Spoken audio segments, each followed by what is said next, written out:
হ্যাঁ হ্যাঁ, আমি ভগবানের কাছে অবজেকশন জানাচ্ছি। তোমার আসার দরকার কি? কারণ তুমি এলে তোমাকে উদ্দেশ্য করে যেভাবে নেশাগ্রস্ত হয়ে পড়ছে, হ্যাঁ বলবে, জানি অনেকে বলবে ভগবান না এলে কি কেউ নেশা করে না? হ্যাঁ করে।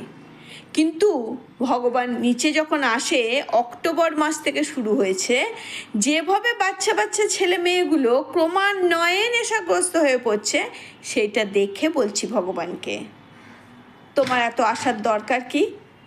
তুমি কি দেখতে পাচ্ছ না নিচের সন্তানগুলো যে শেষ হয়ে যাচ্ছে গো? সাম্প্রতিককালে নবদ্বীপ গিয়েছিলাম, সেখানে গিয়ে যেটা দেখলাম তাতে করে চোখের জল ধরে রাখতে পারলাম না।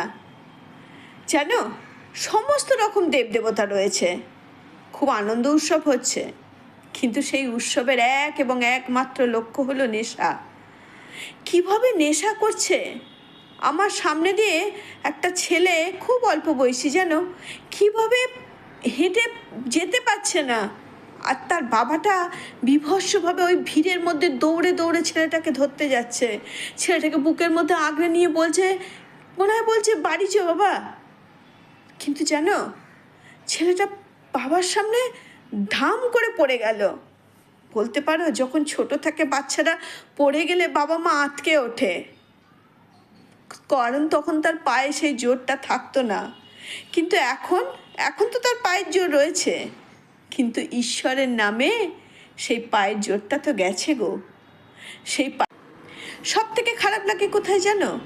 যখন কেউ অসুস্থ হয়, হসপিটাল অবধি নিয়ে যাওয়ার আগে আমরা কোথায় তোমার পাইপ ধরি, ওকে সুস্থ রাখো, ভালো রাখো। কিন্তু তুমি আসছো, তোমার সন্তানরা নেশাগ্রস্ত হয়ে যাচ্ছে, তুমি কিচ্ছু দেখছো না। সত্যি কি তুমি আছো?